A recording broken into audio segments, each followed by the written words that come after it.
नमस्कार दोस्तों। कल हमारे देश और जो देश का एक बहुत बड़ा राज्य है उत्तर प्रदेश, दोनों जगह की राजनीति में एक काफ़ी बड़ा मोड़ आया। मोड़ यूं आया कि कांग्रेस के जाने माने नेता श्री जितिन प्रसाद जी ने कल बीजेपी में अपने शामिल होने का अनाउंसमेंट किया और कल वो शामिल हुए ऑफिशियली। आज के दौर में जब उत्तर प्रदेश जैसे भारत के सबसे प्रमुख और बड़े राज्य में 8 महीने चुनाव शेष है, इस हालात में श्री जितिन प्रसाद जी का शामिल होना भारतीय जनता पार्टी में ये एक बहुत बड़ा संदेश है और संदेश के साथ साथ ये इसको एक गेम चेंजर भी हम परिणाम मान सकते हैं। देखिए, नेता तो वैसे कई आज के दौर में इस पार्टी से उस पार्टी में, उस पार्टी से इस पार्टी में शामिल होते रहते हैं, क्योंकि वस्तुतः राजनीति आज के दौर में एक कॉर्पोरेट पॉलिटिक्स की तरह, एक कॉर्पोरेट एंटिटी की तरह व्यवहार करती है, जहां अगर मुझे इस जगह पे अपने फायदे की या अपनी चीज़ों की या अपने विचारधारा का मैं अगर सही तरीके से पालन नहीं कर पा रहा हूं या मुझे संतुष्टि नहीं मिल पा रही, तो मैं उसको जॉब हॉपिंग की तरह दूसरी जगह जाके करूंगा। लेकिन कुछ ऐसे चेहरे होते हैं जिनके शामिल होने से देश की राजनीति, राज्य की राजनीति और पूरे राजनीति में एक काफ़ी बड़ा परिवर्तन आता है। जतिन प्रसाद जी का शामिल होना यही एक संकेत है। इसको हम 2-3 पहलू से देखते हैं। पहली बात है कि उत्तर प्रदेश जो इतने बड़े राज्य के रूप में भारत का इतना बड़ा राज्य है, जहां माना जाता है कि अगर भारत की सत्ता तक आपको पहुंचना है तो वो रास्ता उत्तर प्रदेश से होकर जाता है, वहां चुनाव में जातीय समीकरण। दूसरी बात कि उत्तर प्रदेश के साथ युवाओं का एक इतना वर्ग जुड़ा है और वो कहीं ना कहीं एक युवा के, प्रतिभाशाली युवा के भारतीय जनता पार्टी में शामिल होने से युवाओं पर भी काफ़ी बड़ा असर जाता है। और तीसरी बात, कांग्रेस के पतन, और ये कहिए कि कांग्रेस की ताबूतों में अब आखिरी कील ठुक ही रही है किसी न किसी तरीके से। पहले हम देखते हैं कि जितिन प्रसाद जी के शामिल होने के दूरगामी परिणाम क्या है। उत्तर प्रदेश में जितिन प्रसाद जी जिस ब्राह्मण समुदाय का प्रतिनिधित्व करते हैं, ब्राह्मण समुदाय से हैं वो 11% वोटर के साथ एक बहुत ही महत्वपूर्ण अपनी भूमिका, अपनी आप ये कह सकते हैं कि अपना योगदान देती है चुनावी इलेक्टोरल पॉलिटिक्स में। तो ये 11% ब्राह्मण जो कि वस्तुतः पहले कांग्रेस के वोटर रहे थे, बाद में उन्होंने बीजेपी को वोट किया और इधर 5 सालों में देखिए ये राजनीति के पहलुओं का एक पार्ट है। जो उत्तर प्रदेश में जिस तरीके की भ्रांतियां आई, जिस तरीके का प्रोपेगेंडा, जिस तरीके की बहुत सारी खबरें हुई कि ये सरकार ब्राह्मण विरोधी है या ब्राह्मणों को बहुत ज़्यादा तंग किया जा रहा है, भारतीय जनता पार्टी ने कहीं ना कहीं इस कयास पर लगाम लगाया है श्री जितिन प्रसाद जी को शामिल करके। और उन्होंने भारत की राजनीति में पहले भी 2 बार एमपी रहे, विधानसभा चुनाव भी जीता, मानव संसाधन मंत्रालय में भी काम किया उन्होंने, एक और उन्होंने मंत्रालय देखा हुआ है। तो काफ़ी परिपक्व और बड़े नेता हैं और प्रतिभाशाली भी हैं, उनके संवाद से भी ये काफ़ी परिलक्षित होता है।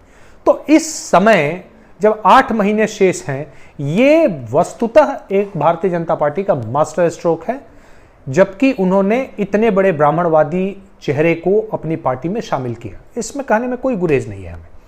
और चुनाव होते ही हैं इसलिए कि जीते जाए, पार्टियां इसलिए चुनाव लड़ती हैं। तो इस समय में जब इतना महत्वपूर्ण कदम पार्टी ने उठाया तो ये अपने ब्राह्मण वोटरों को साधने की एक बहुत ही महत्वपूर्ण भाग है। दूसरा, देखिए राजनीति में कहीं ना कहीं आज के दौर में युवा उदासीन होते हैं। भाई युवा क्यों है, उनको क्या दिखता है? युवाओं का चेहरा ही आकर्षित कर सकता है। सवाल यह है कि अभी ज्योतिरादित्य सिंधिया कुछ दिन पहले आए थे, काफी बड़े नाम हैं, युवा चेहरे हैं।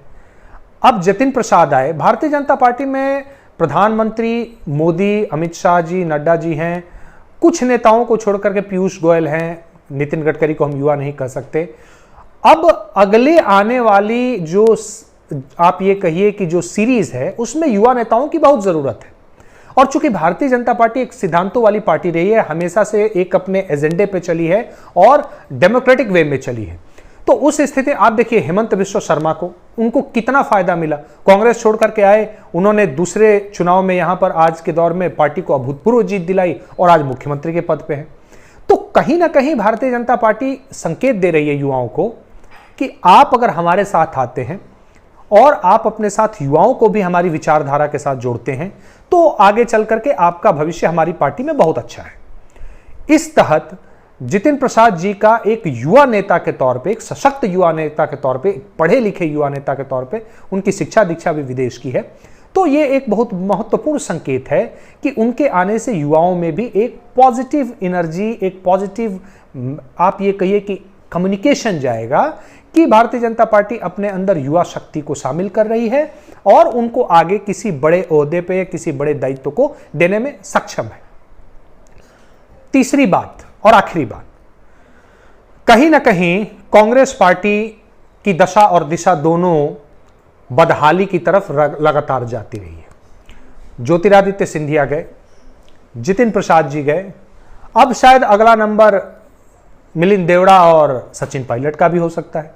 तो ये एक बहुत महत्वपूर्ण चीज है जो हमें बताती है कि आज के दौर में व्यक्तिगत अगर आप अपने एजेंडे को लेकर के एक व्यक्ति विशेष को अगर आप महत्व देंगे, न कि पार्टी के एजेंडे को, विचारधारा को, तो आपका प्रभाव जो है दिन ब दिन खत्म होने वाला है। कांग्रेस पार्टी कुछ राज्यों को छोड़ दे तो वस्तुतः वह एक क्षेत्रीय पार्टी बन चुकी है, कोई उनका अपना आधार अब ज्यादा नहीं रहा। वेस्ट बंगाल देखिए, बिहार देखिए, उत्तर प्रदेश में भी ये जो कर रहे हैं इसका कोई बहुत ज्यादा प्रभाव मुझे दिखता नहीं है, क्योंकि अब यहाँ पे राजनीति काफी ध्रुवीय हो चुकी है और उसमें कांग्रेस का कोई यूं कहिए कि अपनी कोई पहचान नहीं है। तो कुल मिला जुला करके जितिन प्रसाद जी का भाजपा में शामिल होना भाजपा के लिए एक बहुत अच्छी चीज है। खुद जितिन प्रसाद जी जैसे योग्य नेता के लिए भी बहुत अच्छा है, क्योंकि उन्होंने बहुत सारे महत्वपूर्ण उपक्रमों में भारत सरकार के मंत्रालयों में अपना योगदान दिया है, तो हम उनसे आशा रख सकते हैं। और तीसरी बात है कि कांग्रेस जैसी पार्टी को सोचना पड़ेगा कि आखिर उसके साथ इतने कद्दावर नेता जिनकी 3 पीढ़ियों ने सेवा की है पार्टी की, वो क्यों दूर जा रहे हैं। आप लोग भी इस चीज को ध्यान दें और आप चैनल को सब्सक्राइब करें, देखने के बाद उसे लाइक करें और आगे जरूर शेयर करें। आपके साथ बना रहेगा। धन्यवाद, नमस्कार।